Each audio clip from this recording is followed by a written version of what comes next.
Welcome back, college football fans. We are back with another episode of Saturday Showdown, and the field is set. The college football playoffs has been determined. The teams are seeded, and we will have playoffs in just about 2 weeks' time. But before we dive into all that, we're going to talk about some coaching changes that have happened across college football over the past few days with seasons ending, conference championships ending, and things of that nature. And the first one to talk about, and we got a question about it, is Barry Odom leaving UNLV, who just played in the Mountain West Conference Championship game against Boise State. He is headed to take over Purdue in the Big Ten, a tough team that, had a pretty rough couple seasons under their, I think their previous coach was only there 2 seasons. He's a guy that he's a proven coach. Guy that he was head coach in the SEC at Missouri for a little bit, after his tenure there, came over to Arkansas, was defensive coordinator at Arkansas for a couple seasons, helped get Arkansas back on track after the terrible Chad Morris era. And then, after he left Arkansas for the UNLV job, takes over a program where he wins 19 games in 2 seasons at UNLV and has them in, I believe, the conference championship 2 years in a row. Mm-hmm. And now he's headed to a much tougher test in the Big Ten, taking over a Purdue team that did not have that great of a season this year. We talked about it a little bit before we got started. It's a tough program to take over in the Big Ten where you have so many good teams. Question here, will Barry Odom change the culture of Purdue like he's done at UNLV? It's like we were talking about. Hopefully in a situation like this, they give him a grace period where, the transfer portal helps, but it's not as easy to turn a team around overnight or in just one season. You can get that started in a season. We just talked about it before we jumped on here. Look at Curt Cignetti at Indiana. Very similar situations. Curt Cignetti, he's a guy that's won everywhere he's been, goes to Indiana, which is not known for having the best football program. They're a basketball school. Historically, if you look at it, he comes in, uses the transfer portal, brings in some talented guys, starts building a roster, and, wins 10 games and gets in the college football playoffs in year 1. Not saying that's going to happen exactly for Barry Odom here at Purdue, but he's going to have to come in, probably really work the transfer portal, try to keep what guys are at Purdue there. And then I don't know what necessarily the recruiting class looks like if they were able to hold on to any recruits that, purely just wanting to go to Indiana. But your thoughts on Barry Odom leaving UNLV in the Mountain West, heading to a bigger challenge in the Big Ten, taking over a Purdue football program that's, had a rough few years? It's a great hire for Purdue. They're bringing a coach that has a winning mentality, and a winning reputation to the team. So that's already a good start to begin with. At UNLV, like you said, he won 19 games in 2 seasons at UNLV. Back-to-back unprecedented Mountain West championship games. Obviously lost to Boise State this year, but 2 back-to-back championship games in the Mountain West. So if that doesn't speak levels on his coaching ability, I really don't know what does. I know it's not like the toughest conference, but you're still coaching college football. It's not like, it's not easy anywhere. You know what I'm saying? It's a really great hire, but like you said, I hope they give this guy a grace period because we were talking about it before. And listen, Purdue is a basketball school. Their football team is like a rolling dumpster fire. It is terrible. And it's not like you're playing in some, no offense to where he came from, but it's not like you're playing in the Mountain West. Like you are playing in the Big Ten. You are playing schools like Oregon, like Indiana, like Penn State, like Ohio State, like Michigan. You are playing against significantly tougher sort of teams. And if you want to, build this whole system up and make something out of it, then I would hope to God that they give you some sort of a grace period to at least get a couple, recruitment cycles in, especially with the transfer portal now. We were also talking about this before. Some guys, like some great players that are in college that are in the transfer portal, they don't care about winning a championship. They just want money because some of those guys might be, you can be a great college football player and know you're not going to make it in the NFL, right? I mean, you definitely have that. I mean, look at the Johnny Manziels. Great in college, probably it was never going to work out in the NFL. You know what I'm saying? It just wasn't going to work out. And so they just care about money. So I mean, if you can give this guy the opportunity and some leniency, let him get some recruitment cycles in, maybe let him work the transfer portal a little bit. Show that Purdue has some incentives and is appealing to some of these college players. But you got to give him some sort of a grace period. You can't expect this guy to go in there and get 1 year and Purdue's a top 25 team, because I don't see that happening right off the rip. But it is nice to see. It is a great hire, and I hope he does get. I hope he does turn Purdue into some sort of a fighting football team. So yeah, just to give some context around that, Purdue this past season went 1-11. They won their first game of the season against Indiana State 49-0, and then reeled off 11 straight losses. That's got to be tough. Yeah. If you're a football team, not winning a single game after your first one, just quickly run through it. Their second game of the season, they play Notre Dame, lose 66-7. They go on the road to Oregon State, lose 38-21. You play Nebraska, lose 28-10. You play at Wisconsin, lose 52-6. You take a 23rd ranked Illinois team to a 1-point game, you lose 50-49. You get beat by Oregon 35-0. You lose to Northwestern 26-20. You lose to Ohio State 45-0. Penn State 49-10. Michigan State 24-17. And then you get throttled by Indiana 66-0. Yeah. I mean, like I said, Purdue hasn't – they have not been a very good football team. Their last positive record was 2022, where they were 8-6. 2021, they were 9-4. And then when you start looking at stuff after that, it just progressively goes downhill. I was about to say in 2023 they went 4-8, beating Virginia Tech, Illinois, Minnesota, and this Indiana team that we just talked about. Yeah. And this is their second 1-11 season since 2013. So, and let's put it this way: at 2013, 1-11, 2014, 3-9, 2015, 2-10, 2016, 3-9. I mean, this is not a very good. This is not a good football team. All right, but like I said, it is a very, very good start to have someone like this, to get a head coach, because it is hard to get a head coach like Barry Odom, someone who has a winning reputation. I mean, like I said, guys, he just took UNLV to back-to-back Mountain West championship games. He had a pretty good gig there. 19 games in 2 years, back-to-back championship games. I mean, more than likely a really good chance of going back to a third. I mean, to get him to come to Purdue, that's huge. Now you have a coach with a winning reputation.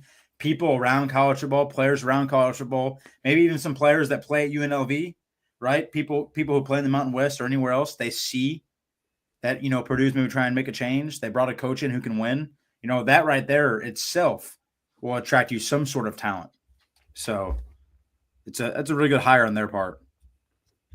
Yeah, I agree. I think it's going to be good for that program. Hopefully they give him time, like we said, to kind of change the culture up there. And I think that's the biggest thing nowadays in college football. All these teams want instant success. They want to hire a new coach and for them to come in and win right away. Transfer portal makes that a little bit easier, like we said. Mm-hmm. But still, at the end of the day, sometimes you can get lightning in a bottle, if you will, with look at Curt Cignetti, what he did in Indiana.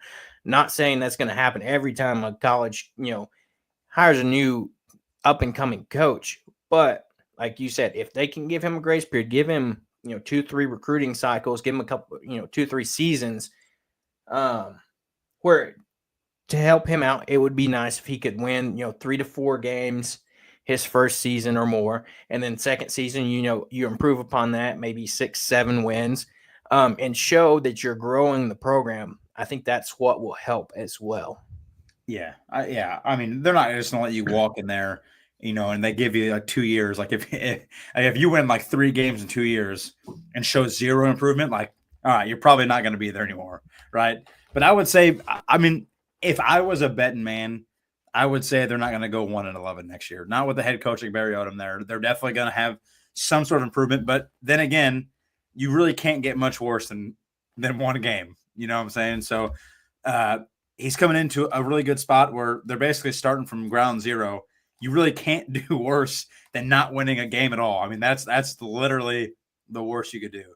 So coming off a 1-11 season, I think kind of gives him a little bit of. I think that's going to give him a little bit of leniency, like seeing how bad this team was this year.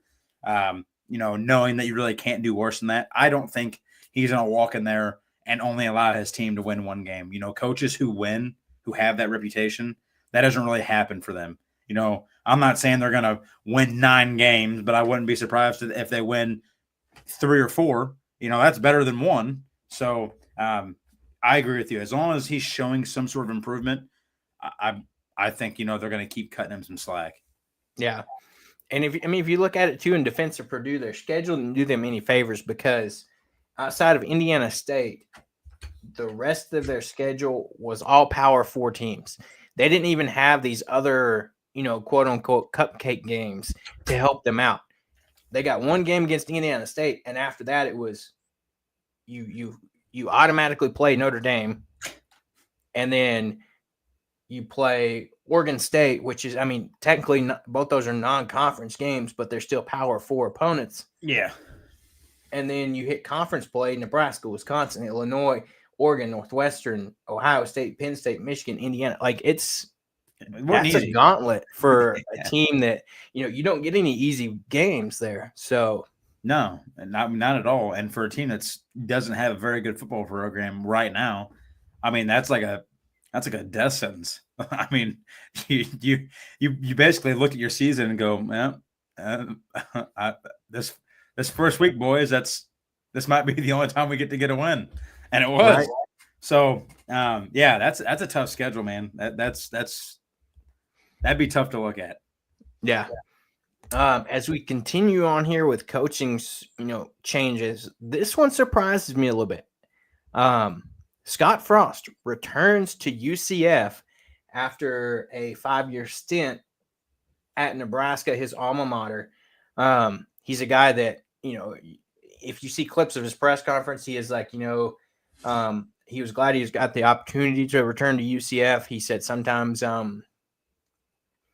you don't realize kind of what type of spot, like how good of a spot you were in until, you leave that. And, he said he kind of felt pressured to take that next step, come back home to Nebraska. And if you look at his record, he spent 2 seasons at UCF, 2016 and 2017. In 2016, he went 6-7 overall, 4-4 in conference play. And at the time, UCF was in the AAC, now in the Big 12, so it's a little bit different game for them, or a little bit different game for them.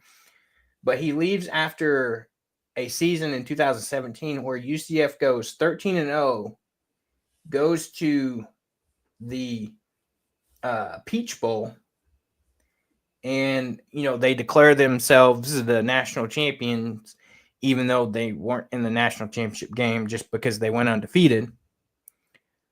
He leaves UCF after that 2017 season, one of the hottest coaches on the market. You just led your team to an undefeated season. Goes back to his alma mater after, I believe they fired Matt Rule at Nebraska. He goes to Nebraska. 2018, first season, goes 4-8, 3-6 in conference play. 2019, 5-7, still 3-6 in conference play. 2020, 3-5. COVID year, so you don't have as many games.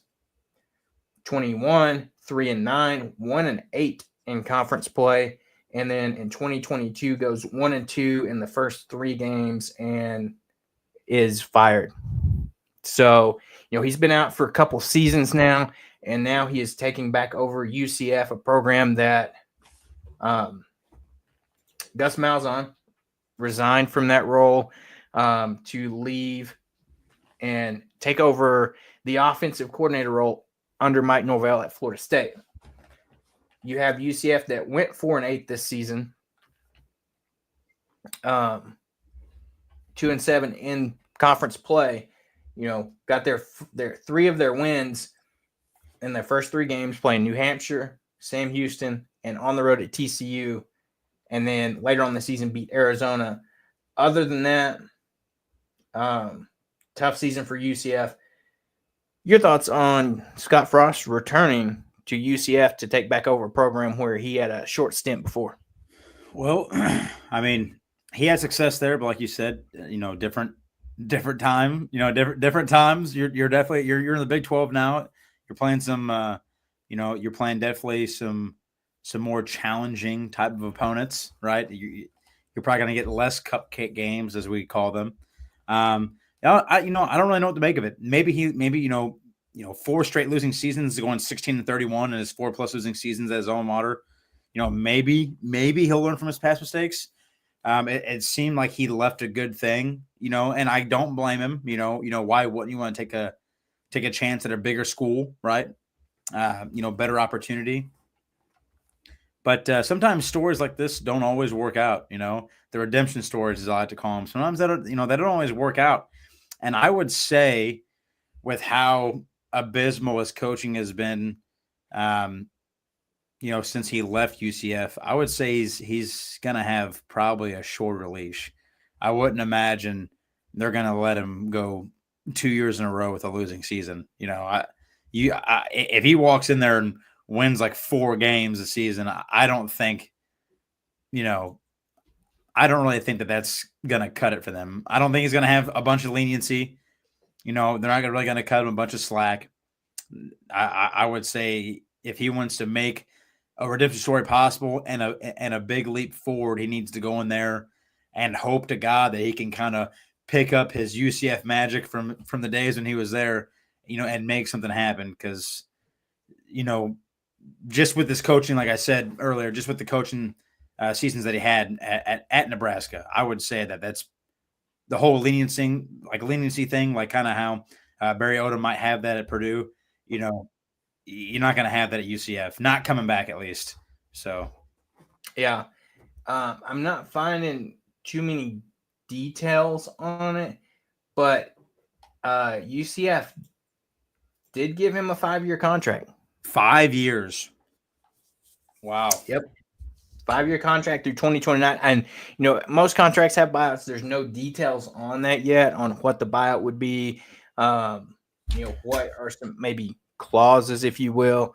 They must have really liked that 2-year span that he was there to and thinks he can really turn this program around, giving him that 5-year deal. Like we said, stipulations, there's buyouts.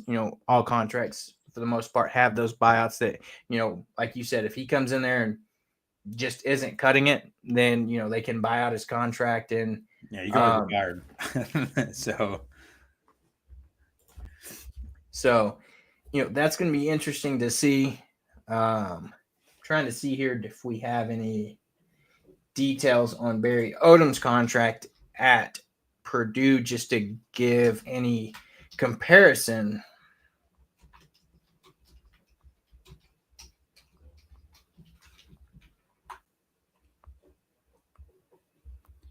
I'm not really sure what would make them. I mean, I get that you were amused and happy with the 2 seasons he was there, because one of the seasons you went 13-0. But I feel like anybody can have like 2 good years anywhere. I feel like that's I'm surprised I gave him 5 years, because what if he goes in there and he's just miserable and then you sign him for 5 years? I would imagine, like you said, there's some sort of a buyout, but that just seems like a really big leash for a guy who coached there for 2 years.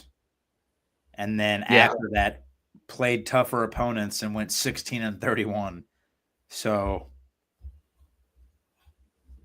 Okay, so we don't know Barry Odom's contract at Purdue just yet, but his buyout and base salary at UNLV. So the contract stated terms of a buyout which after December 1st, it's December 9th, they hired him just, either made it official today or yesterday. His buyout was $3 million if he left UNLV for a head coaching job at a Power 4 program or the NFL. His base salary for his renegotiated contract at UNLV was $400,000 per year for 5 years, 4 of which remained. Additionally, his contract stated that Odom was to make $800,000 for each media and public appearances in 25 and 26, which increased to $925,000 in 2027 and $1 million in 2028. Wow. So you're looking at Purdue paid about a $3 million buyout to get Odom away from UNLV. So, I mean, that's not just crazy money in terms of college football contracts, but that is a nice drop in the bucket, if you will, of, if you want this guy, they wanted him enough that they paid that buyout. So, yeah, very true. Other coaching changes of note, as far as not as big name as these two. These are the two biggest ones. Other ones to note: Mack Brown is out at UNC. There was potential talks of retirement, and then ultimately UNC decided to just pull the plug on him, and they were actually wanting him to resign. I believe it was the Friday before their last home game, which was rivalry week, which he didn't like that. He wanted to coach that game. He did, but then they were like, well, why don't you, then we'll say Monday, the day after. I don't know if they're going to let him coach the bowl game or not, but he's out at UNC. Neil Brown is out at West Virginia. He went 37-35 and only had 2 winning seasons in 6 years for West Virginia. They said a lack of signature wins along with some devastating losses were just too much for the university to handle there. We talked about Scott Frost back at UCF. Gus Malzahn headed to Florida State to take over the play calling there under Mike Norvell. Appalachian State hires Dowell Logans, the offensive coordinator at South Carolina, to take over at Appalachian State.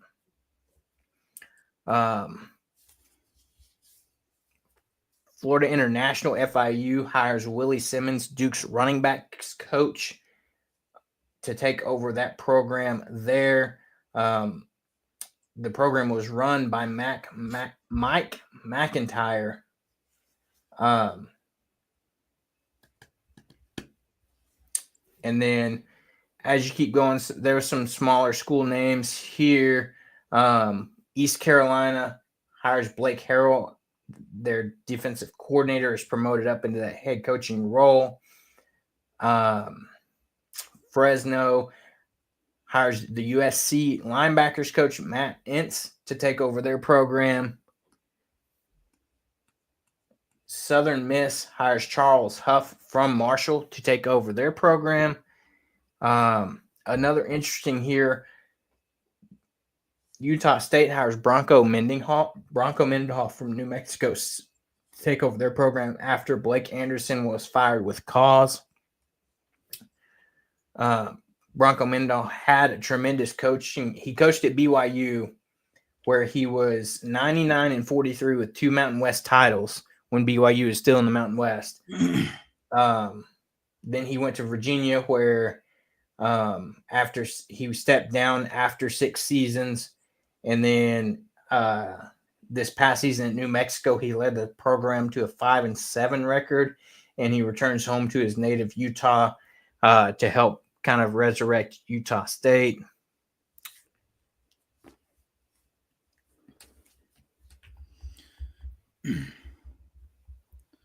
Yeah.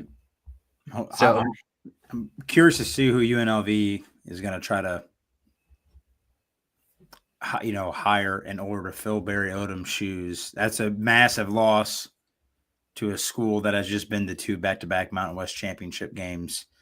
And you're talking about maybe, potentially the best coach in your school's history. And now he's gone. And I'm really surprised that UNLV didn't do. I'm not saying that they didn't, but just for him leaving for Purdue, it doesn't really seem like maybe they did everything in their power to keep him. I mean, you would think if he's potentially, the best coach in school's history, your school's history, you would have threw everything at him to try to keep him there. And I'm not saying that they didn't, but I'm just saying the fact that he left for Purdue kind of shows me that maybe, just maybe, they didn't give him everything that he possibly wanted. And I just kind of find that amazing, considering the guy has been there for 2 seasons. He's won 19 games, and in 2 seasons, he's basically became your school's best coach. And he took you guys back to 2 back-to-back championship games, and you guys let him go for Purdue. So, it's going to be really hard, I think, in my eyes. You better hope to God that you find someone who can win, because if not, that's not gonna look great on UNLV. Yeah, 100%. Yeah, that's not good. Evan, the reporter here, says, "Whoa, West Virginia passes on Rich Rod and hires Oregon offensive coordinator Will Stein." I don't see that where that's been announced for sure yet, unless that is just now breaking. I am not seeing that anywhere for sure. But if it is, that's why wouldn't you hire someone from Oregon? Right, 100%. Why wouldn't you go after a team that's number one and is insanely? Okay, Evan says that's per Oregon beat reporters, so very much possibility. We'll see how long it takes to get an official announcement from West Virginia. If so, what a snag. If so, what a snag. Yeah, 100%. That's a great pickup if that is true. A couple of coaching changes that were thought to be changed but didn't happen. I think probably the biggest one that hit the news, Mike Gundy at Oklahoma State is being retained after the board of trustees, Oklahoma State calls it the Board of Regents, met, had a not emergency meeting, but a not regularly scheduled meeting, I believe last Friday at like 7 a.m, discussing the potential contract for Mike Gundy, what they could do as far as restructuring some things, restructuring his contract to give him a better pool for assistants and NIL. As they fired both their defensive and offensive coordinator after the season. There was talks that for a minute there they thought they had a standoff for about 24 hours behind a closed door meeting. That in the end, the two sides agreed to a restructured contract. Mike Gundy is the school's winningest head coach, and he will be back for his 21st season at Oklahoma State. That's really unheard of nowadays with, for a coach to be in one spot for so long. And you can maybe see after the way their season went, not winning a single conference game. And so a few exciting, 24 hours, if you will, for Oklahoma State. Yeah, I mean, the guy's a winner. He's had a, obviously this year wasn't the year that they really, wanted to talk about. But I mean, he's a winner. It's hard to let someone like that go. I mean, even if Oklahoma State let him go, someone would have picked him up. I mean, somebody would have picked him up. He's been shown that he can win. So, I think someone who has done enough for you guys. I think in the long run, I understand you guys want to win, as does everybody. But I think I think they did the right thing. They granted him, I feel like in my eyes, a little bit of a leash. They granted him a little bit of leniency. They could have easily as just let him go, fired him or whatever they wanted to do. So in my eyes, I feel like that was the right thing to do. I like that they retained him. I think he's a good coach, but I would say if he has another season like this year, I would say that's probably not going to be the end result next year. So, yeah, if you look back at, he usually sprinkles out. He has good winning seasons, and he'll have a few good seasons and a really good season, and then bounce back to earth. Because if you look historically, he started out with Oklahoma State in 2005, 4-7 in 2005, 2006 and 2007, 7-6, 2008 and 2009, 9-4, 9-4, 2010, 11-2, 2011, 12-1. And then 2012, you go back down to 8-5, 2013, 10-3, 2014, 7-6, 2015, 10-3, 2016, 10-3, 2017, 10-3, 2018, 7-6, 2019, 8-5, 2020, 8-3, 2021, 12-2, 2022, 7-6, last year, 2023, 10-4, and then this year, 3-9. Yeah. So it's like every other year he has a really good year, and then the other years are average years. Yeah, I would take good years and average years than hiring someone and you hope that they can do a good job. I mean, you know what you're going to get out of him. He's more than capable of leading you to obviously good winning seasons. I think they did the right thing by granting him a little bit of leniency, but I would say the leash is about this short. So I would say if he has a really bad season next year, I understand they restructured the contract. They probably took a bunch of money from him. You know, he probably had to give up some things, some pay. But I would say another bad season like this year, next year, I would say no matter what the contract was restructured to, he probably won't be coaching there next year. You know, you can only grant so much of a leash, so much leniency before you guys start pulling the plug. Yeah, 100%. Some other retainees. Kalani Sataki was extended at BYU. I mean, 10-2 on the seat, having a really great season. Barely missed the Big 12 championship game.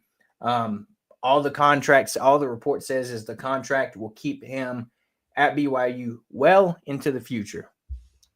You know, determine on your own what that means, but it's probably a pretty decent extension. Other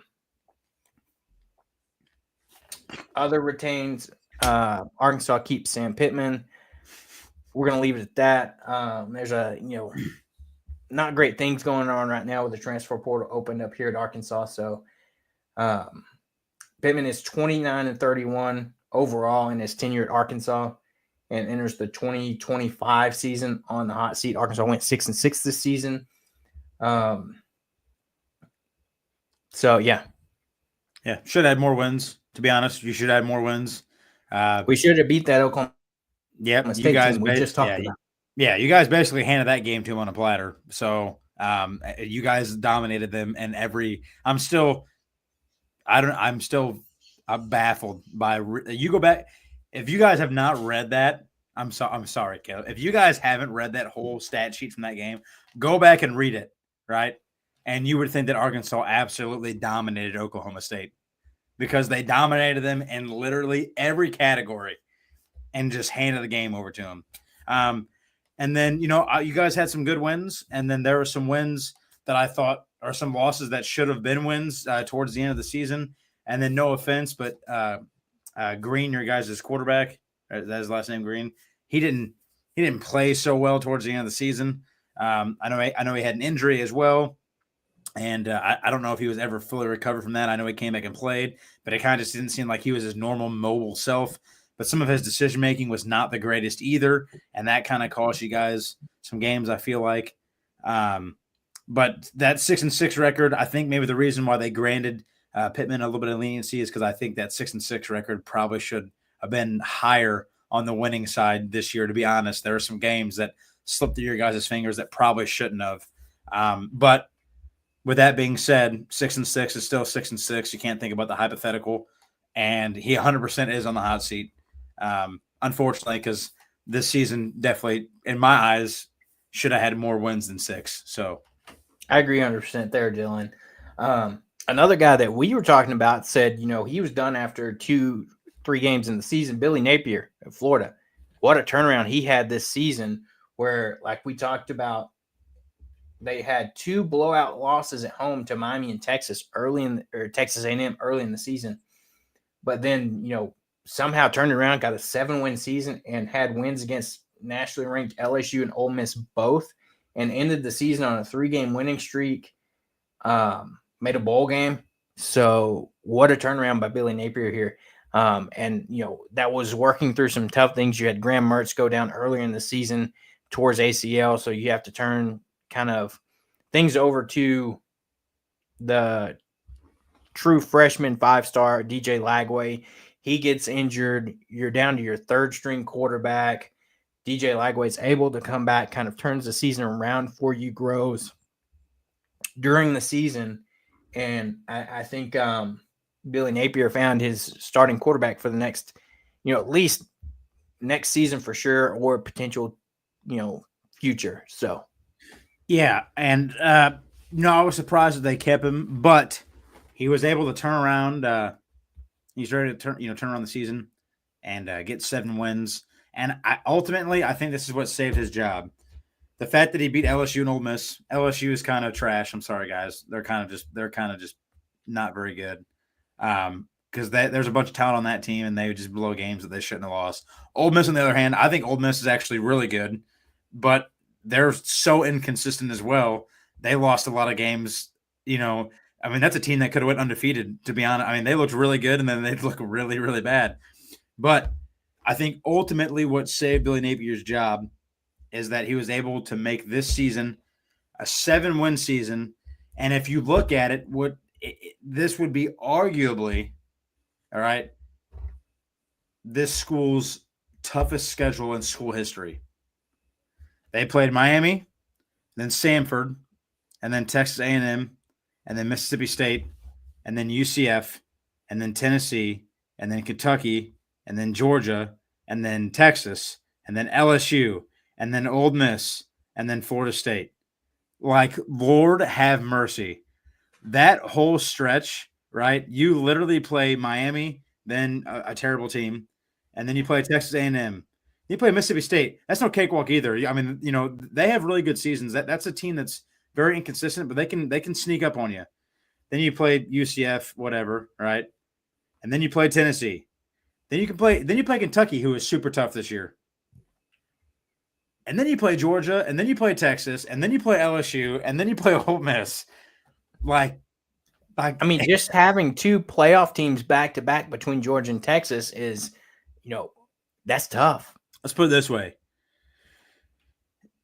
Like I said, you played a ranked team and then an unranked team, and then Texas. I'm going to say a ranked team because they were ranked. They're ranked at that, at one point. So you play Miami, who was ranked, then a really bad team, and then another ranked team. So in 2 out of 3 games, it's 2 very good ranked teams.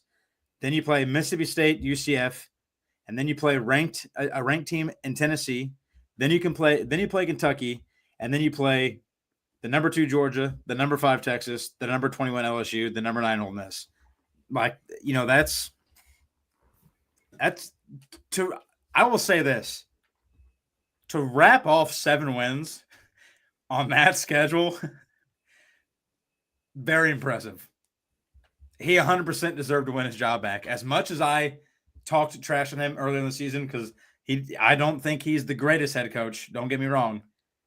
7 wins in that, I gotta give that man a round of applause because that is incredible. Because there's a lot of coaches who even coach for high schools. I don't know if they could pull 7 wins off in that, and I mean that because that is rough. That is rough. The only thing you're missing in there is Alabama. Yeah. That's rough. So I think that was right of them to bring him back for at least another year. 7 wins and what could be the toughest schedule in school history. I feel like that was right on their part. Yeah, 100%. Yeah, give the man his flowers for being able to turn what those first few weeks of the season, you were 1-2 and got blown out at home in 2 different games. They were calling for his head early in the season, but he's able to turn around and buy himself another season down in Gainesville. As we continue, Rhett Lashley, SMU, who we know is in the playoffs after they lost their conference championship game to Clemson, still gets in over Alabama. He got an additional 1-year extension, but that puts him through 2030. in his contract at SMU. Good for him. They recorded the most successful transition ever by a group of 5 team to a power conference. They went from the AAC to the ACC and went 11-1 and made it to the ACC championship game. Yeah. To go from a trash conference to the ACC and be that good like that and compete against significantly better talent, right? I mean, obviously, the higher you go, the better teams you're going to play, the better the talent. The fact that you're able to do that is give the man, like you said, give the man his flowers. To get another extension on top of what you already have shows you everything. To see that is incredible. And that did nothing but help SMU out tremendously in the long run. People saw what you just did, going from a not a very good conference to a good conference, and you went 11-1, and you went to the ACC championship game. Like, you are going to get more talent, more transfer portals. I mean, you're going to get more everything. So be prepared to have SMU probably in that spot for a long time. I mean, they're going to be competing for that ACC championship game, I would say, for a while. I was about to say it helps SMU's down in that hotbed of money and donors down in the Dallas-Fort Worth area. I mean, in all reality, Rhett Lashley's got it made at SMU. He probably has all the funding he wants, especially after this. If it doesn't get increased, they're going to be able to pull whatever recruits, like you said, or transfer portal guys they want to have this team back in this position again next year. The toughest thing for Rhett Lashley is going to be potentially retaining those assistant coaches and those coordinators. When you have a successful season like this, you put together another one next year. Who knows? I believe he does call his own plays, though, from an offensive standpoint, because he is an offensive coordinator by trade. So, yeah, like you said, they could be set up to have, long tenured success in the ACC with the transition that they've had. A couple others here. GJ Kine at Texas State received a new 7-year deal that made him the highest paid coach in the Sun Belt. He led Texas State to its second straight bowl game after he took the program to its first bowl game last season. And then Trent Dilfer at UAB, former pro quarterback Trent Dilfer. UAB opted to keep him, even though in 2 seasons he was 7-17. He is expected to make staff changes. So UAB is giving him, like we talked about, one of those kind of almost grace periods. I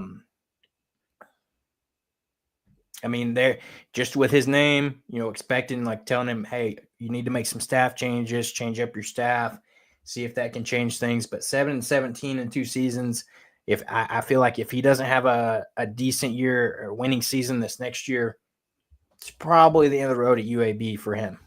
I would have to agree. Yeah. Bearded Lumber Monkey here says he believes Rich Rodriguez is coming back to West Virginia. There's a team meeting for Jacksonville State tomorrow at 9. We'll see. Different reports here. One saying West Virginia's going with the Oregon offensive coordinator. One saying potentially bring back Rich Rodriguez. So we're going to have to see what happens there over the next couple of days as that develops. Great name, by the way. Well, 100%. Gotta love it. That's just a great name. So, who knows what coaching changes could happen in the coming days. I don't think there's any more, at least expected, with the seasons kind of being over for a lot of teams. I think you've probably seen, for the most part, other than, replacing coordinators that happens every season, head coaching wise, I don't think you're going to see many other seasons or other changes. The only other one to talk about, which potentially involves you, Dylan, Ryan Day at Ohio State, depending on an early exit from the college football playoffs, that's TBD. To be decided. So with that being said, like we said earlier, the field is set.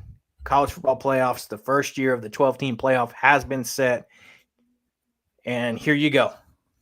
Oregon, your number one overall seed, to be expected. They go undefeated, win their conference championship, the Big Ten against Penn State. You have Georgia getting in at the 2 seed, winning the SEC championship over Texas. Boise State getting your 3 seed, winning the Mountain West, having one loss against aforementioned number 1 Oregon, and Arizona State finishing out as the 4 seed, winning the Big 12. Those teams will all get their first round byes. Over these first 4, any thoughts on these guys? Teams that you think maybe you'd swap between the first 4 and the other 8? No, I mean, I think everybody's right where they need to be. I mean, even Ohio State. I mean, you lose, you snooze, you lose.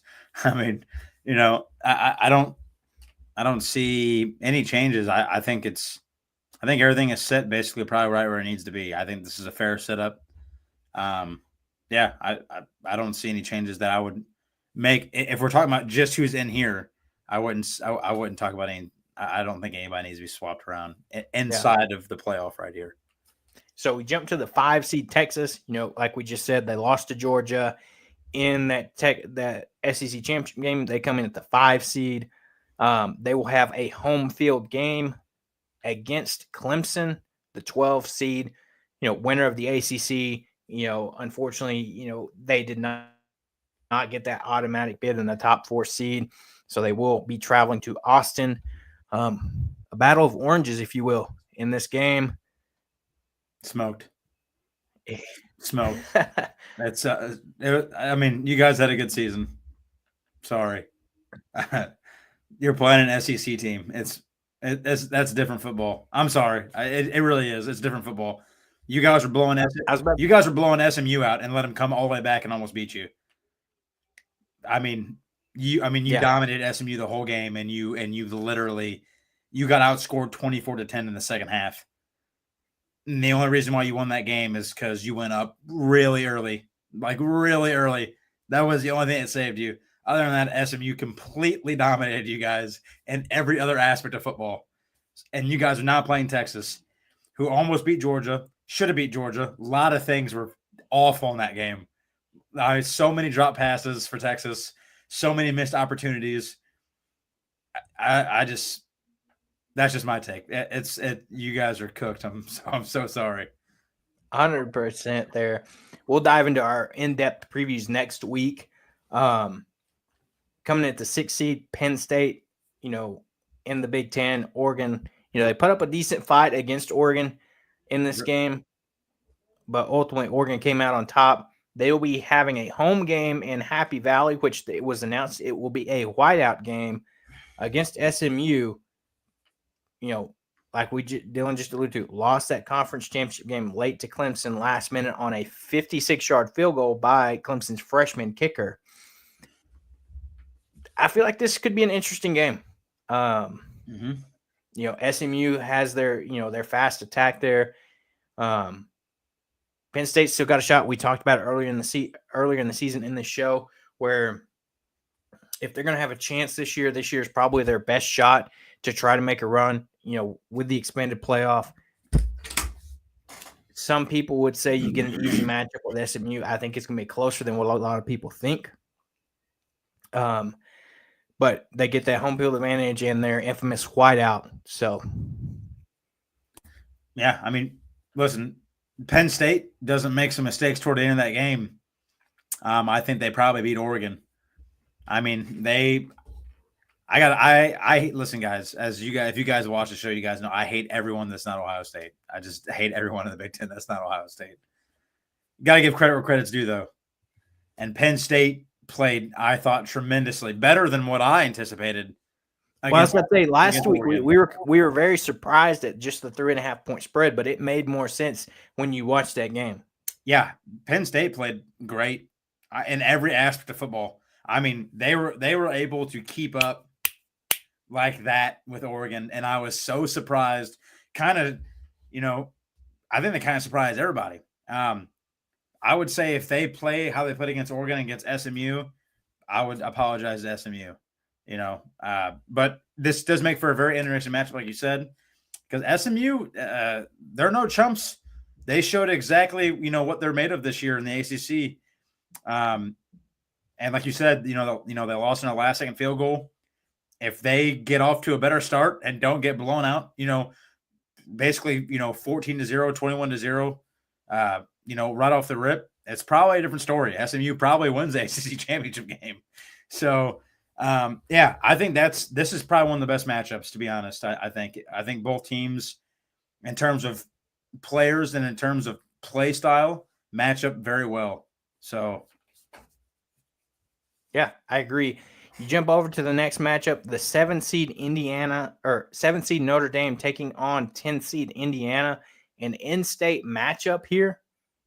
Indiana traveling to Notre Dame. I think this has a chance to be one of the more interesting games of the playoff. We saw Notre Dame lose early in the season to NIU, and we thought it was done, cooked. Stick a fork in them, they're done. And they go on a tear and just went out the rest of the season and managed to work their way up into the top 12 there, and are in the playoffs. Indiana, as we know, one loss this season to your Ohio State Buckeyes. Didn't get the chance to play in Big Ten championship game. But hey, Kurt Cignetti has this team in a good spot, and I'm expecting a good game between these two teams here.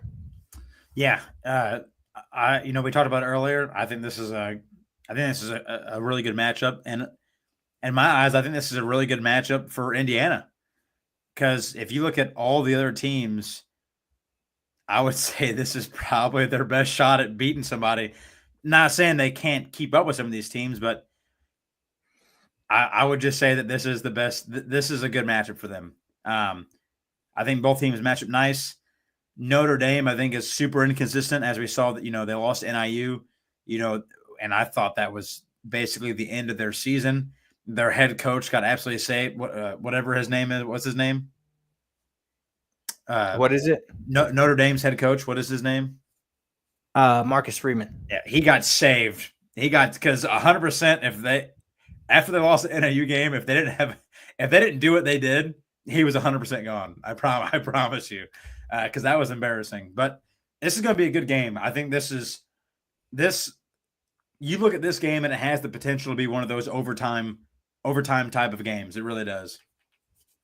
Yeah. And then finally, the 8-9 matchup, your Ohio State Buckeyes taking on Tennessee from the SEC. Home field game for you guys. Yep. This is going to be an interesting one. Tennessee loves to run an up-tempo, fast offense. Dylan Sampson, one of the top running backs in the country. Nico, a young quarterback that is first year starting, has some ups and has some downs this season grown. I think this has the chance to be an interesting matchup. You've got, like we kind of just alluded to, Ryan Day that's under a lot of pressure to kind of make a run in the playoffs here. You have a potential on the other side of this game. You get the win. You're setting yourself up for a rematch with Oregon, which would be big. But they got to get through that physicality of the SEC and what Tennessee brings. And I think this has a chance to be a good matchup. Ohio State they have to play better than they did against Michigan. They cannot have one of those type of games again. And that's going to be, I think, one of the big points of this matchup. Yeah, it didn't have to. We could have just left that to the side. Didn't have to bring back up bad memories. No, I agree. I think Tennessee is going to get destroyed. No, I'm just kidding. It's going to be a really good game. Listen, even being an Ohio State fan, I'm not going to sit here and say Ohio State's going to go in there and absolutely crush Tennessee by 20 points. It's not going to happen, right? Tennessee is a hard-nosed SEC football team. They do have problems throwing the ball as of late. Can't really move the ball through the air. I think that might be a really big issue for them if they can't get that figured out in that game. Ohio State, I would say, probably has one of the top defenses in the nation. And running the football, that's just not going to do it. We've played a lot of good running teams and stopped them. Everyone thought Indiana was going to run all over us. Didn't do it. Everyone thought Penn State was going to run all over us. Didn't do it. Oregon was one of those teams that was able to, move the football effectively on the ground. But this is, I think, out of all the games, just in my eyes, and mainly because I'm an Ohio State fan, I think this probably has the potential to be the best game, to be honest. I think this is going to be a complete shootout. I really do. I'm not 100% confident in saying Ohio State. I'll say the predictions for next week, but it's going to be a good game. I think it's going to be a shootout. It's going to be a wild game. It's going to be back and forth. It wouldn't surprise me if it ends up being like the Georgia Tech game. I won't say 8 overtimes, but it wouldn't surprise me if it ends up to some sort of that capability. So, yeah, I agree. It has a chance to be. I think out of all these matchups, one of the more evenly matched games, if you will. But yeah, and Dylan, I think you left off one of the teams that had success running the ball against Ohio State too. Oh yeah, Michigan. Yeah, they probably had the most success running the football because that's all they did, and they still beat us. So, yeah, it's just, Tennessee's got to be able to figure out how to throw the ball in that game. Otherwise, they're going to get crucified. But Will Howard has to be able to figure out how to not make mistakes. Ryan Day needs to figure out how to coach and not lose big games. I was about to say it's tough because it's weird to say that he could be coaching for his job when he's in the playoffs, but just with how things went against Michigan and that series overall, we talked about he's 47-1 against everybody else in the Big Ten. So, and he's 1-5 against Michigan. If it was me, I wouldn't fire him because you have to find someone to replace him. And I understand you can place people in there and they can win at Ohio State, but are they going to have the same success that that's what I want to replicate. I don't want to hire someone and we just win some games. I don't want to fire Ryan Day and then I don't get the same production out of someone else that we hire. And unless you find someone who's going to do better than him, because that's the whole point of hiring somebody else, you might as well keep him. I understand losing to Michigan, man, that's not good. That's not good. But ultimately, when it comes down to it, every year we're fighting for a national championship, for the opportunity to get one. We're one of the top teams every year, and I don't think there's really anything more than you can ask for than that, to be honest. Yeah, 100%. Like we said, we'll hold our predictions and in-depth analysis of these games until next week, since there's a break between these games getting started. But we still have football week this weekend. Don't you worry about that. A time-honored tradition, Army versus Navy this weekend in Landover, Maryland at Northwest Stadium. Coming in this game, Army is favored by 2.5. They're 11-1 on the season. They won their conference. They won the AAC over Tulane. And you have Navy coming in 8-3. Both these teams at one time, both ranked in the top 25. The one common loss between these two teams was to Notre Dame. Coming in this game, triple option versus triple option. These service schools, not your traditional triple options that you see. Navy more on the through the air side, where Army still relies on that run game. Coming into the game, Horvath for Navy, 1,100 yards through the air, 11 touchdowns, 4 interceptions. Daly for Army, only 877 yards through the air, 8 touchdowns, 1 interception. On the ground, both quarterbacks lead their team on the ground as well. Horvath for Navy, 895 yards on the ground, 13 touchdowns. Daly for Army, 1,480 yards on the ground with 29 touchdowns. And both their leading receivers, less than 600 yards and 5 touchdowns for one, 3 for the other. So this is going to be an interesting matchup. Both teams finished their last respective games with wins. Navy coming off of a win against East Carolina. Army coming off that conference championship win against Tulane. 41.5, so projected for this game. So not a ton of points expected, but this should be another one of the good classic Army-Navy games. Yeah, I agree 100%. Like you said, triple option against triple option. But I think there's only one clear-cut winner here, and it's the guy who has 29 touchdowns on the ground. Army, that what they run when it works, it works, dude. And I'm not saying Navy can't win or whatever, but I just don't think overall that their triple option is as good as Army's. I don't feel like overall their defense is as good. I think that's going to be a big issue for them. A guy who has almost 1,500 yards on the ground and 29 touchdowns, that's going to be really hard to stop. And a lot of these teams knew it was coming and still couldn't stop him. So, I would feel pretty comfortable taking Army to win here. It's probably not going to be a very high scoring game, but if I was a betting man, I would take Army to squeeze this one out. Yeah, I think it's going to be an interesting game. It's almost like we talked about with rivalry week. Regardless of how these teams have done over the season, that it's going to be a tough match between these two teams. Service school against service school. It's going to be interesting. Like you said, when you look at it just as a comparison, like we said, you have to take it with a grain of salt, if you will. Navy lost to the same Tulane team that Army beat Tulane in their championship game, 35-14. The previous week, Navy lost to Tulane 35-0.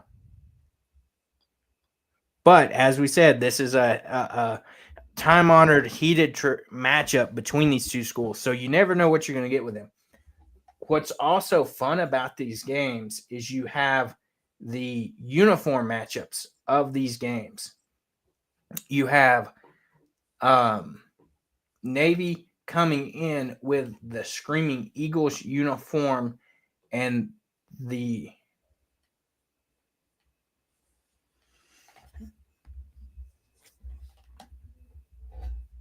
then Army coming in. Army has the Screaming Eagle uniforms. Navy is coming in with their Jolly Roger uniforms. So that's always fun to watch. Every year these teams come out with great uniforms to honor different, whether it be different groups of their respective service branch. Army, they're wearing the black uniforms the Black Knights, honor the 101st Airborne Division, specifically its World War actions during 1994. The squadron is known as the Jolly Rogers, the most lethal squadron in history for Army.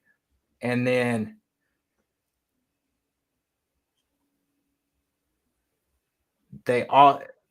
Navy's uniform goes back to World War II as well, when the U.S. Navy established its fighter squadron and it began flying the F-4U. Its first commander, Lieutenant Commander John T. Tommy Blackburn, wanted a pirate theme to match his squadron to the fighter. So his men came up with the skull and crossbones insignia and called themselves the Jolly Rogers. It's pretty sweet. I'm not gonna lie. And if you haven't had a chance, go look at these uniforms. They're nice. Let me see here. I can actually.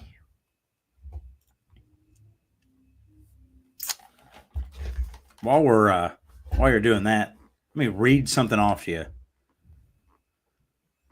Oh yeah. Let me see here.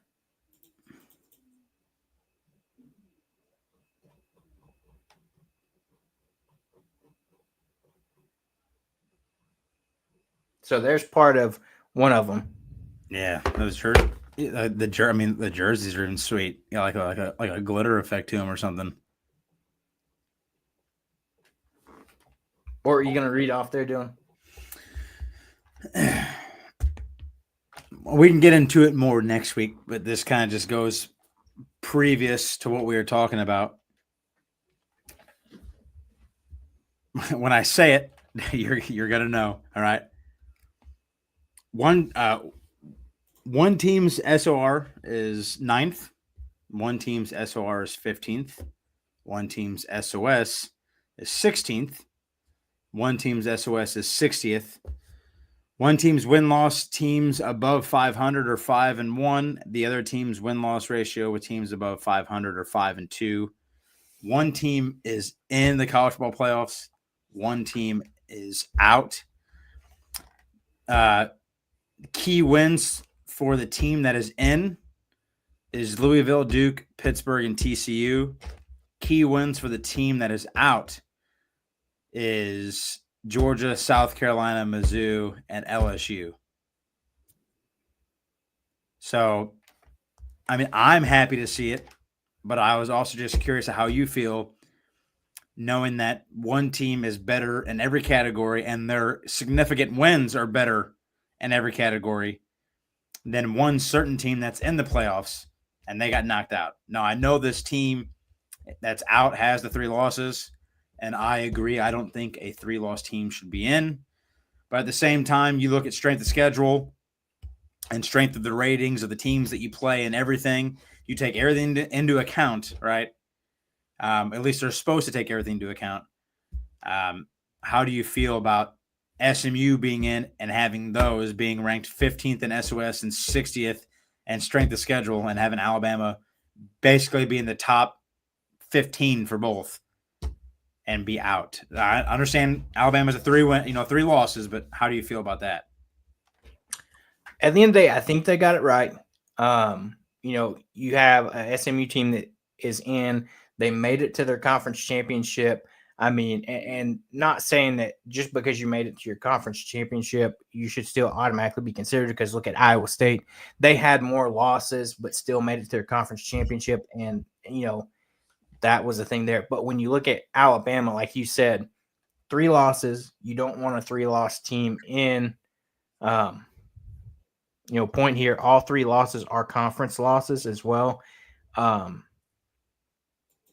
So, they lose to – I think the biggest one that hurt them was their loss to Oklahoma. Okay, so if they don't lose that game, right, is SMU in still? If Alabama beats Oklahoma, is SMU in? I don't think so. I think SMU I was probably about to say, not saying it's right, but say Alabama takes care of business and beats Oklahoma, they're probably in. Okay, now – and that's probably due to, like we've already established, some SEC biased, just and who they are. They're Alabama. But let me pose you a question here. Does a 3-loss Alabama team get in if their head coach is still Nick Saban? I would say in the same circumstances, I would say no. With the way the circumstances are right now, I would say no. Because, I mean, all the losses are still the same. You still lost to Oklahoma.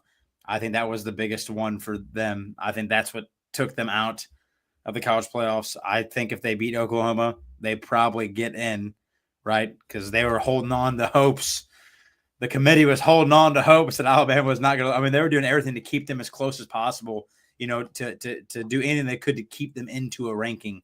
But no, I will say no. If Nick Saban was still the coach and you still have the same record, still the same losses, I would say no, because you still lost to Oklahoma, who is not very good. Fair. Point here, too. You look at Iowa State. They got beaten their conference championship game pretty good, which makes a difference. SMU only lost by 3 to a last-minute field goal. They did. So let me ask you. Iowa State lost, what was it, like 49-14? Yes. So let me ask everybody here another question, right? Another point. And this came from Saban. So obviously he's going to be SEC, he's going to be SEC biased, right? He's going to be Alabama biased. Ask you guys this question. Feel free to throw out your answers. If SMU played the same schedule that Alabama played, would they have the same amount of wins? If they played the same teams, would they have the same amount of wins? And then if you put Alabama in SMU spot, would they have the same amount of wins? I think if you put, in my eyes, if you put Alabama in SMU spot, they probably go undefeated. I don't think they lose a single game, to be honest. If you put SMU in Alabama spot, I don't even think they have a positive record. I'm just saying. I'm just asking. If you swap spots, who's the better team? I think Alabama. I mean, I still think Alabama probably right now is still the better team, to be honest. But I will agree. I do think that they got it right. And I'm very happy they kept Alabama out. Not only because I hate Alabama with every bone in my body, but it really did show to a lot of people that the committee is not SEC biased. But what do you feel about that? If you swap spots and put SMU in Alabama's position, who's the best? Do they have the same amount of wins? Yeah, that's tough because, I mean, if you look at it as far as conferences go, I mean, and we talked about it. You look at how good Ole Miss has done. LSU had a hot start. South Carolina finished the season strong. You have the gauntlet of the SEC where essentially, especially bumping up to 16 teams, bringing Texas and Oklahoma in, you're beating yourself up. Instead of having just 1 to 2 top teams in a conference, now you got a conference that has Texas, Georgia, Alabama, LSU, who are all historically top programs. Florida, when they're good, they were ranked for a long time. I mean, Mississippi State was good for a long time. You've got Texas A&M that has some good years. So, I mean, you go down the conference of, the members of the conference. And that's that's one of the things that it makes it tough is because teams beat up on each other. But at the end of the day, you've got to win the games you're supposed to win. I agree. I mean, I think they got it right. I'm happy Alabama's out, and that's just because I really do hate them. But I agree. I think they got it right just because, like you said, a three-loss team probably shouldn't be in. You can't. But, what happens, though, if you look at, this first-round matchup, not saying it's going to happen, SMU goes into Penn State and just gets throttled. I mean, that's what you got to learn from. They said they're going to take the results of this year and potentially make tweaks for next season. It's a learning process. This is the first year of having the 12-team playoff. They're probably going to go back and look at it and maybe make some tweaks to how they go about selecting, those lower seeds. There's also this possibility. They should keep it as a 4-team playoff, give those spots to conference champs, or make it a 6-team playoff, 2 spots to the highest ranked independent and then highest ranked G5 schools. I think they ruined that. You can't keep it at 4. To me, you can't go back, I don't think. Well, I didn't even like the 4-team playoff to begin with. They ruined that themselves. You had an undefeated Florida State team who was 13-0, who was throttling everybody, and you kept them out because their quarterback got hurt. And I don't care what anybody says, that's realistically what it was. Their star player got hurt. They kept him out because of that, because to them, it was not going to be quality football to watch, right? Well, everyone's backups are 5-star when you're in the ACC and SEC and Big Ten. Like, everybody has 5-star backups everywhere. So I never liked the 14 playoff because of that, because there were teams that should have been in that didn't get in because of names like Georgia and Alabama and Ohio State and Michigan. Because of teams like that, some of these other teams like Boise State's, they didn't get chances. That have good seasons didn't get chances. Look at UCF. If we would have had a 12-team college playoff back in 2017, you go 13-0, you're 100% in the college football playoff. I promise you. So I think the 12-team playoff gives these teams that would never, ever have a chance, ever, and it lets them have a chance. Now the Arizona States and the SMUs and the Boise States and the Indianas and the Penn States, they all get a chance now. Everybody gets a chance to make a run at something. So I like the 12-team playoff. I would have been fine if they would have went to 8 or 10. anything but 4, because you need to give some of these teams who are sitting right on the outside a chance to get in there, because you keep it at 4, I promise you every year it's going to be 2 SEC teams and probably 2 Big Ten teams every year. And that's what it's going to be. And that's not fair to anybody, because we saw it. We saw it when the 14 playoff was still there. A 13-0 undefeated ACC Florida State team got beat out by Alabama, who had 2 losses, I believe. So, I mean, they're always going to have the bigger name teams in there. So I'm happy they got away from 14 and went to 12. But like I said, 8 or 10, I would have been fine with 2. I was about to say, what makes it interesting, and I'm glad you brought it up, you talked about the whole Florida State thing with their injury. Very similar thing to Georgia. You're looking at, and we'll talk more about this, they're probably playing their game without Carson Beck. Yeah, I would say his UCL joint, UCL joint, it's the same injury that Brock Purdy had 2 years ago in his first season, I think, or second season, when he started off really hot. And same thing happened. He went to go throw the ball, and as he came up to throw it, some guy hit him right in his arm, and it bent it back, and you kind of just saw it pop. They thought it was a dislocated elbow, but you got some UCL joint in your elbow. Yep, that's basically what it is, and you could see it happen to Carson Beck. I mean, if you watch that replay, you could see his arm pop right where his elbow is. You could see it snap, and he couldn't even pick his arm up when he went back out there. That's what I was going to say. If you notice at the end of the game, when I will say they 100% botched a targeting call on Georgia's backup quarterback, but he had to come out of the game because he got absolutely robbed. He did. Well, Carson Beck had to come back in the game, even though he was technically declared out for the remainder of the game. And you see him running out on the field. His right arm is just limp. He's not even picking it up. Can't. And I mean, what they're going to do. That's the one thing that Texas had to know. They are handing the ball off 100% and didn't stop for, Georgia got the game-winning touchdown there. But he comes in and just hands the ball off. But they're going to have to prep Gunnar Stockton, their backup quarterback, to play in arguably one of the biggest games of his life, other than having to come in the SEC championship game. But now this is your team to lead through the playoffs, because, like you said, Carson Beck's done. Yeah, I don't see how there's no way he plays unless it's a miracle that they escaped an injury. But I'm pretty sure that he's done. So, yeah.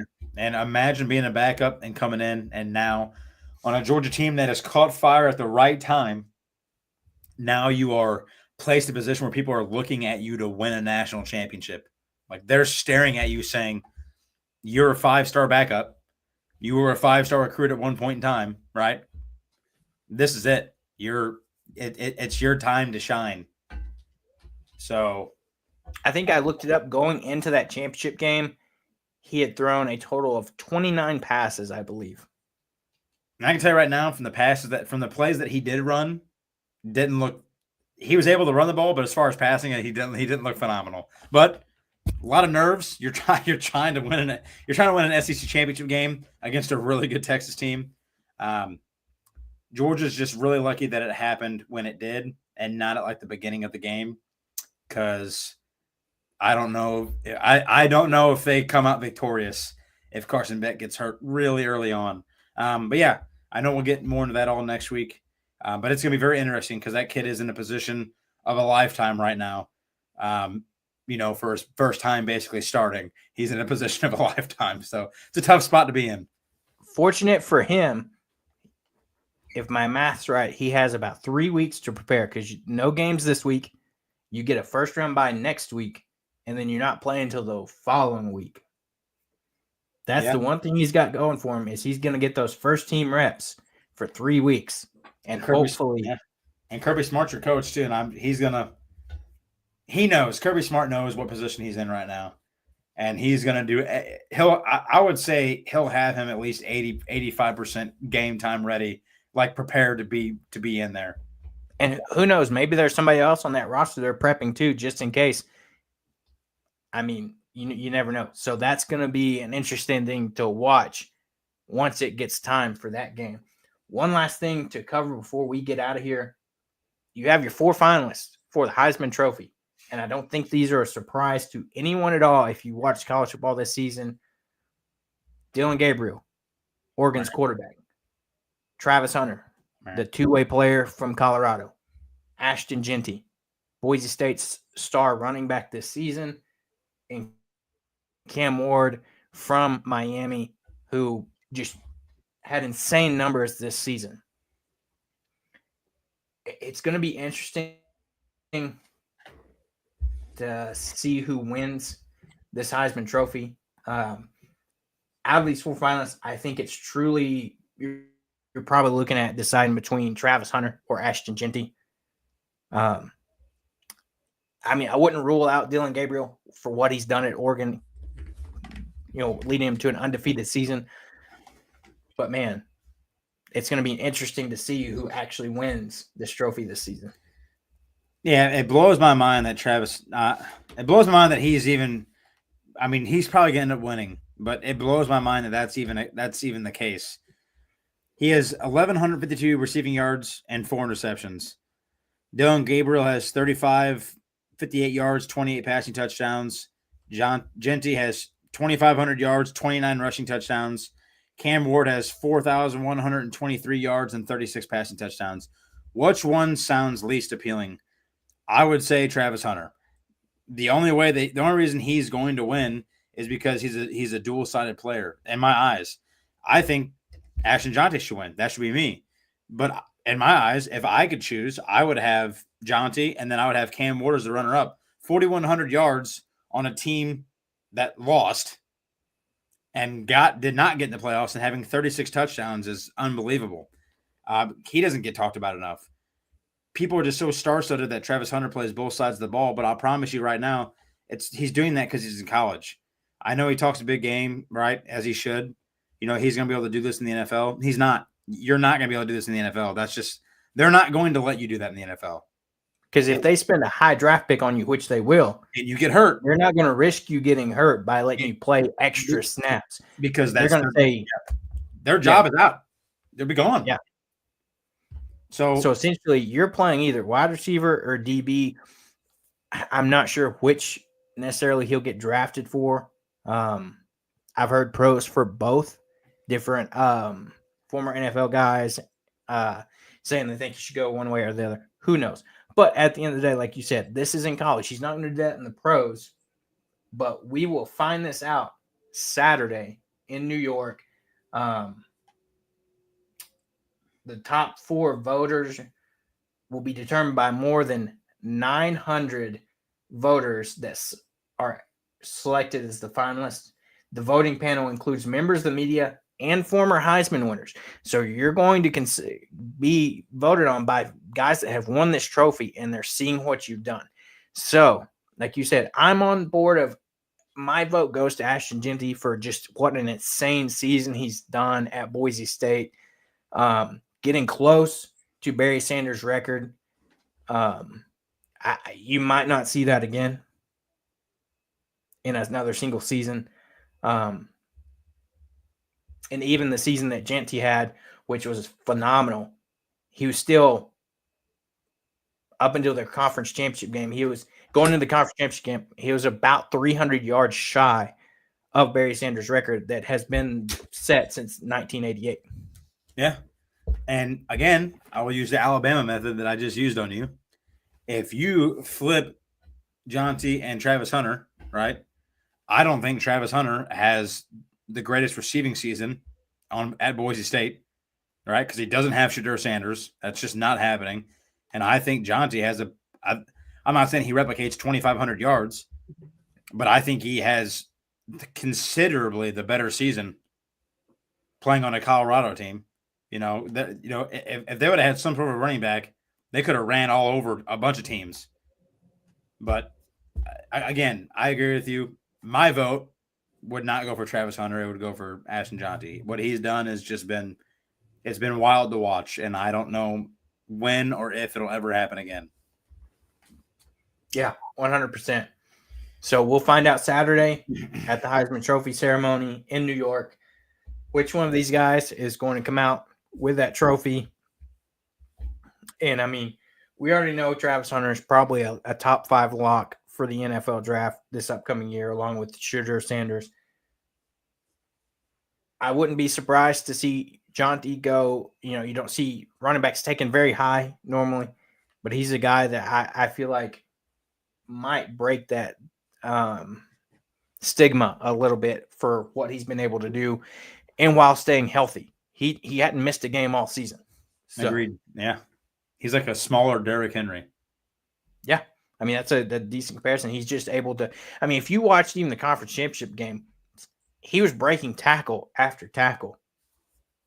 And I mean, he just wasn't going down. He runs smart. It's like I heard one of the commentators say he runs where guys – and like when he knows he's about to get contact, where guys can't get a grip on him. The way he adjusts his body when he's going to take a hit, it's hard for guys to get a hold of him and gain leverage to take him down. So just the way he's able to run and still his stance in the backfield cracks me up, how he's just standing straight up, looking at the defense, being like, I'm about to run all over you. So yeah, it's going to be a real test as they take on, whoever they're going to play in, the college football playoff, whether that be Penn State or Oregon, Penn State or SMU. It's going to be a test against tougher opponent. So than what you played with in the Mountain West. But even we talked about, he had a great game against Oregon when he played them. He did. He ran all over him. So it'll be interesting to see what happens. 100%. So, like we said, some interesting coaching changes throughout college football. The college football playoff is set. We'll be back here next Monday to preview these matchups and give you our predictions, our analysis of these games, and we'll talk about who won the Heisman. That's going to happen this Saturday. We'll let you know who wins this, or recap this Army-Navy game, and it should be another fun weekend of just watching a historic battle that's, has been through the years between Army and Navy. So a little break of a week, not a lot of things going on in college football, but then we're right back at it with the college football playoffs in a week. So until then, we'll be right back here next Monday to talk about the college football playoffs and preview these upcoming first round games.